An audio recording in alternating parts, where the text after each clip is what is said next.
Nature and bird festival जो आयोजन यहाँ पर 2 फरवरी को होने जा रहा है, उसके प्रमुख आयोजकों में हमारे बीच में हैं डीएफओ महोबा श्री नरेंद्र सिंह जी। श्री नरेंद्र सिंह जी, आपका बहुत स्वागत है। Thank you sir. कार्यक्रम के विषय में कुछ बताएं।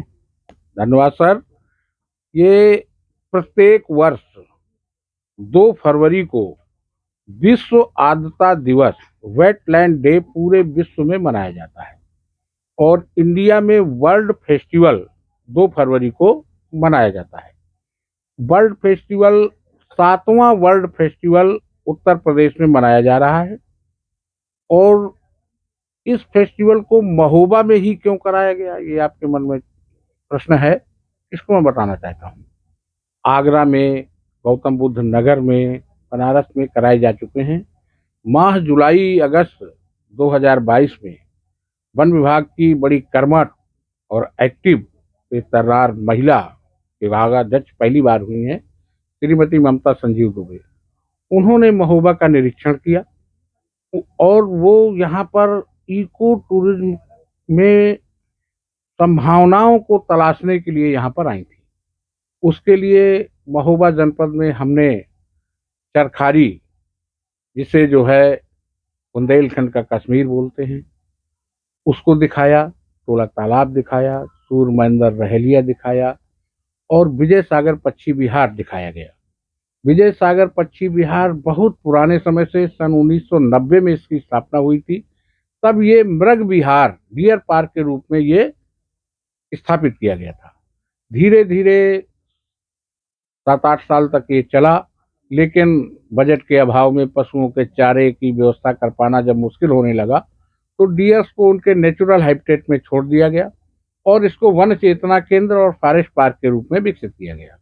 तब से ये लगातार चला आ रहा है और इसमें धीरे धीरे विकास कार्य किए गए, रोड बनाए गए, छतरियां बनाई गई, वॉच टावर्स बनाए गए, रेस्ट हाउस है उसको मेंटेन किया गया।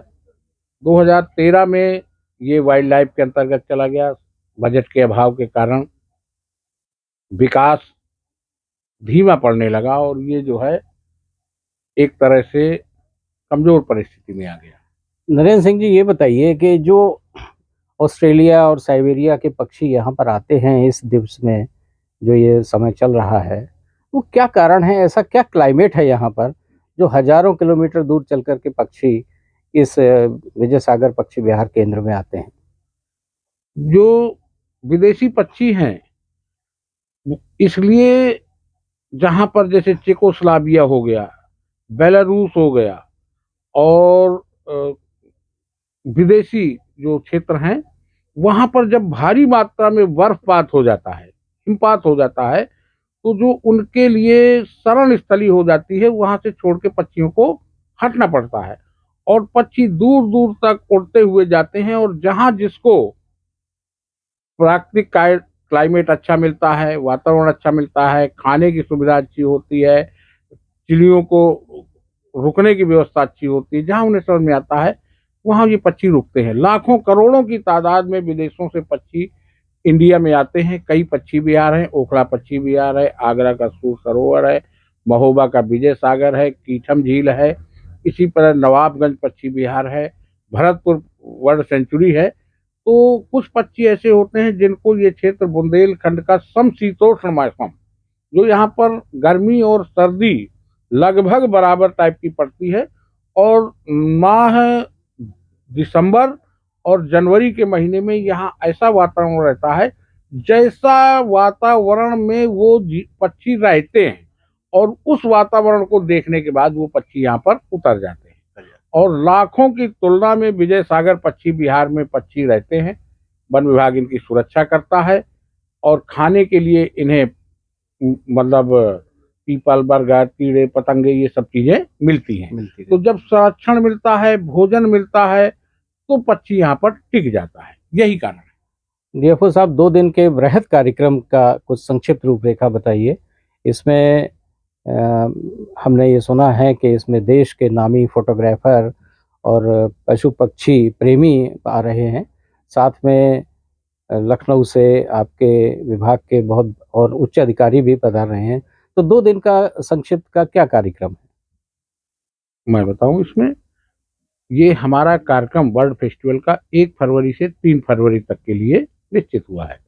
1 फरवरी को यहाँ पर समस्त जो वरिष्ठ अधिकारी हैं भारत सरकार के विभिन्न प्रांतों के, पशु पक्षी विशेषज्ञ, वाइल्ड लाइफ एक्सपर्ट, इन सबको जो है 1 तारीख को यहाँ पर आना है और 1 तारीख को यहाँ पर रुकेंगे और यहाँ की लोक संस्कृति एवं स्थानीय चीज़ों के बारे में यहाँ पर जो टेंट सिटी की स्थापना की गई है वहाँ सबको एकत्र करके डिनर के टाइम में इसकी परिचर्चा होगी। अगले दिन 2 तारीख को सुबह 8 बजे से बर्ड वाचिंग का प्रोग्राम होगा। तालाब के किनारे, जलाशय के किनारे जो चिड़िया होंगी उनको जो है प्रकृति प्रेमी, पशु पक्षी प्रेमी उनका निरीक्षण करेंगे, फोटोग्राफी करेंगे। इसी सिलसिले में भारत के विशेष photographer, wildlife expert, bird expert आ रहे हैं और उनको नेचर के बीच में, प्रकृति के बीच में ही एटमॉस्फेयर दिया जाए कि वो नेचर फील करें, उसके लिए हम टेंट सिटी बनाई है।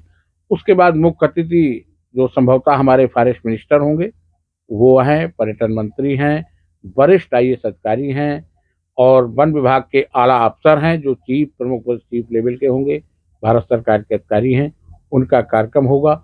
और बर्ड्स के बारे में, बुंदेलखंड में वाइल्ड लाइफ का क्या स्कोप है, इसके बारे में विशेष गहन परिचर्चा, एक टेक्निकल सेशन आयोजित किया गया है, उसमें किया जाएगा।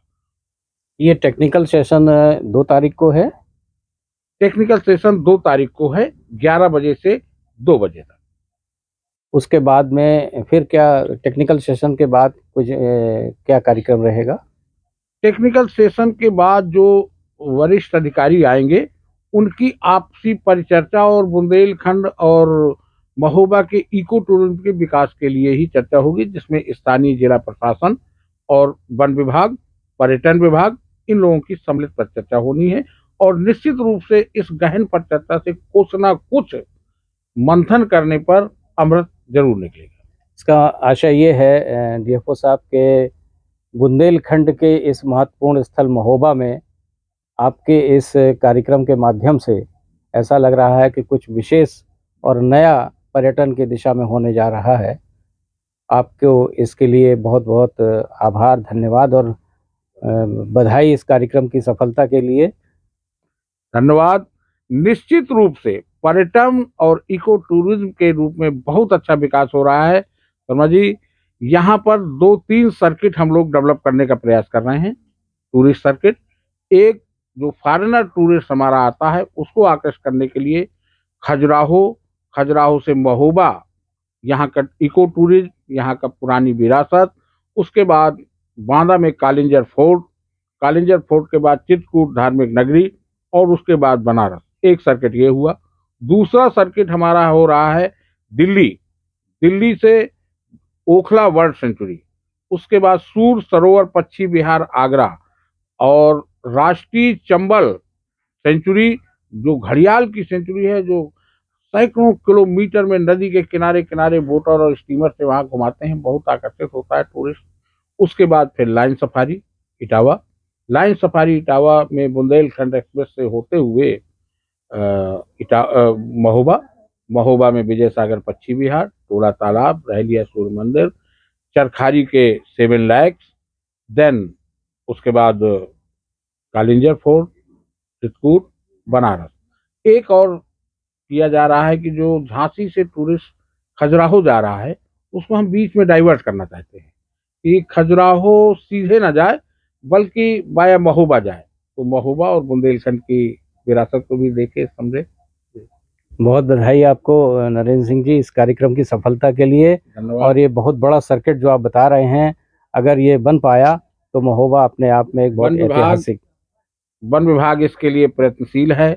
हमारे प्रदेश की सरकार, आप समाचार पत्रों में, अखबारों में देखते होंगे, हमारे प्रधानमंत्री जी, मुख्यमंत्री जी निरंतर विकास चिंतन कर रहे हैं इसके बारे में और कार्य भी कर रहे हैं। आपने देखा होगा, सुना होगा कि बुंदेलखंड के जो पुराने किले हैं उनको हेरिटेज स्वरूप दिया जा रहा है, पुराने किलों को रिनोवेट किया जा रहा है और उनको हेरिटेज स्वरूप देके आसपास की ये प्राकृतिक और सुंदरता की चीजों को दिखाते हुए हम कर रहे हैं। बुंदेलखंड में पर्यटन की असीम संभावनाएं हैं, जिसमें वन विभाग भी अपना बड़ा महत्वपूर्ण रोल अदा करेगा। निश्चित रूप से हम इस कार्यक्रम को आगे बढ़ा रहे हैं, बढ़िया कराएंगे, हमें उम्मीद है। धन्यवाद। बहुत धन्यवाद।